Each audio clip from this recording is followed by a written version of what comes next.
Hello, bonjour!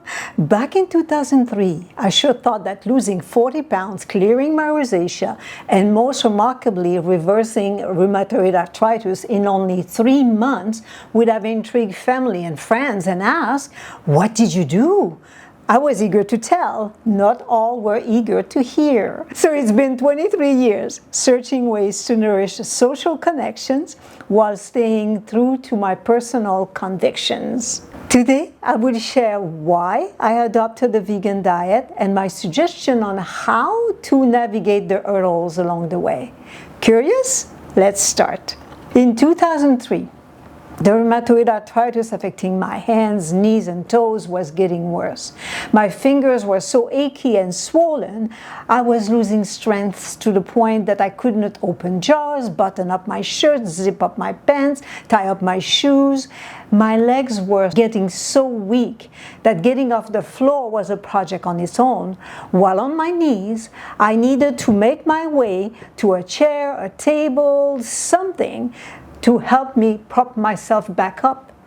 My second toes were so deformed that wearing my beautiful shoes meant suffering with every single step I took. I was only 45 years old. My birth mother suffered from that crippling autoimmune disease, and as they say, when the gun is loaded, the lifestyle pulls the trigger. I eliminated red meat, sugar, processed food. It slowed down the progress, but did not relieve the pain. Friends of the family were on medication for RA, showing no progress, no success. So I wasn't going to do that. August 2003, Katrina, a dear friend of mine, lent me a book on a family who reversed their health condition simply by changing their diet to raw vegan. They had various ailments like arrhythmia, heart problems, weight issues, chronic rheumatoid arthritis, juvenile diabetes, severe asthma, and allergies, which, according to the mother, were all entirely reversed.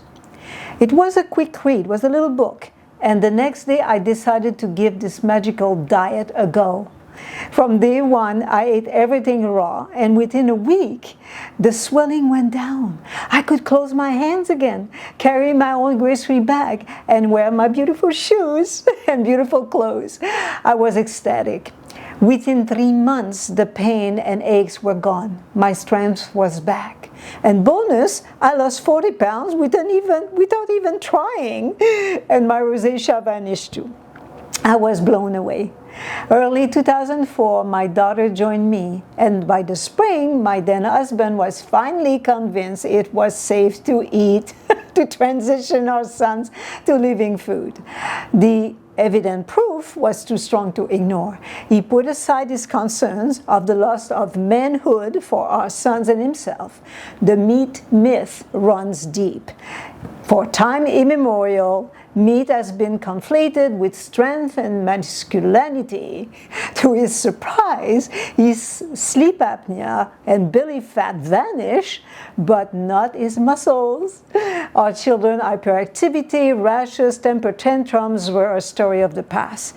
They sailed through whatever sickness of the month going on at school, and eventually holistic remedies and pain relievers expired, and our bathroom cabinet was bare. Our kitchen became bare too. Canned goods, packaged foods were no longer jamming cabinets and pantry. Our fridge was a rainbow display of fresh vegetables and fruits. Our stove became an extension of our kitchen counter.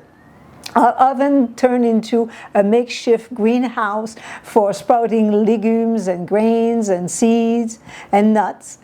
Produce and bonus, imagine, no more greasy oven, no more crusty cooking pan to scrub clean, and grocery shopping time was cut in half.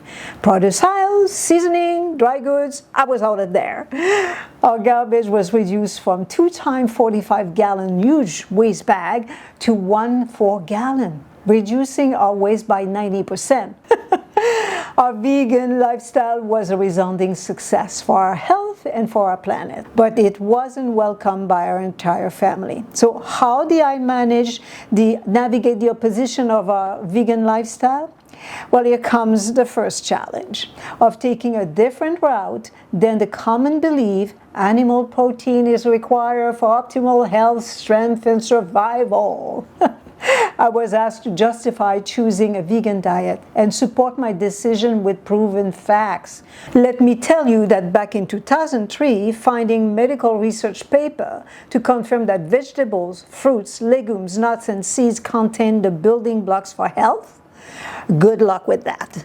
I wish that what I know now I would have known back then. I suggest that instead of going against Goliath, ask for their support, their families, close friends.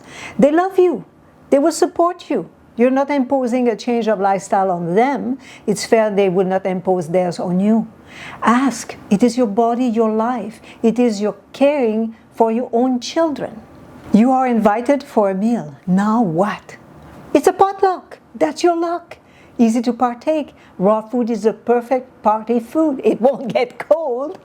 And don't be surprised if they ask you to bring desserts. Raw desserts are to live for. You're invited at a restaurant. Well, nowadays, it's easy to have a salad. They maybe have more than that, really. In any case, emphasize the joy of sharing time with family and friends. Make it the purpose of being at that restaurant for you. For a gathering with friends, you could suggest to make a meal at your home and go for a beverage at a quaint cafe nearby. My friends love that option. They ask what they can contribute. It could be fresh berries, fresh veggies. They help me in the kitchen. They love that. I teach them a few tricks, and they see how quickly it is to assemble a meal. You're invited for dinner, and your host is a fabulous home chef. Oh, now what do? You do what I didn't do back then. There are fantastic home chefs in my extended family. They're fabulous. And I didn't muster up the courage to personally speak to them. Today I would ask directly to the host their support and offer to bring appetizer or a dessert to share, if that's okay with them. You might say, why didn't you do that back then, Agathe? The part I didn't do was to stand up for myself. I shied away. I became so quiet. Imagine that. I regret that I never engaged in one-on-one conversation with them. My then husband was the messenger. He had the brunt of hearing both sides' arguments and was tasked to de-escalate the conflict. Again, you mean no harm. Ask their support. And when it comes to travel, that's pretty easy, because before booking the accommodation, check what's around, for vegan restaurants or farmers market or groceries. Visiting family or friends, that's even easier. They will welcome your help with cooking for sure. When possible, I load my suitcase or ship a box of dry ingredients that I will need, like the sprouted seeds and grains and legumes and nuts. If not, I head to a grocery nearby and I see what I can find. Offering to take the burden off their shoulder of figuring out meals to accommodate my vegan diet is a relief for the both of us. And to their surprise, they feel satiated, which opens a dialogue for sharing the fact that legumes paired with grains contain complete proteins like 300 grams, 1.5 cup of lentils with a grain equals similar amount of protein as a 100 gram steak. And that legumes contain fiber, which is excellent at keeping you satisfied. It makes you feel full by adding volume without extra calorie, slowing stomach emptying, and regulating blood sugar. We're all concerned about resources. So did you know that 1 kilo of lentil require an average of 6,000 liters of water to grow, which equals 3 kilos once cooked, so 2,000 liters per kilo, really? While 1 kilo of beef requires 15,000 liters of water, which is 7 times more than lentil for the same quantity of protein.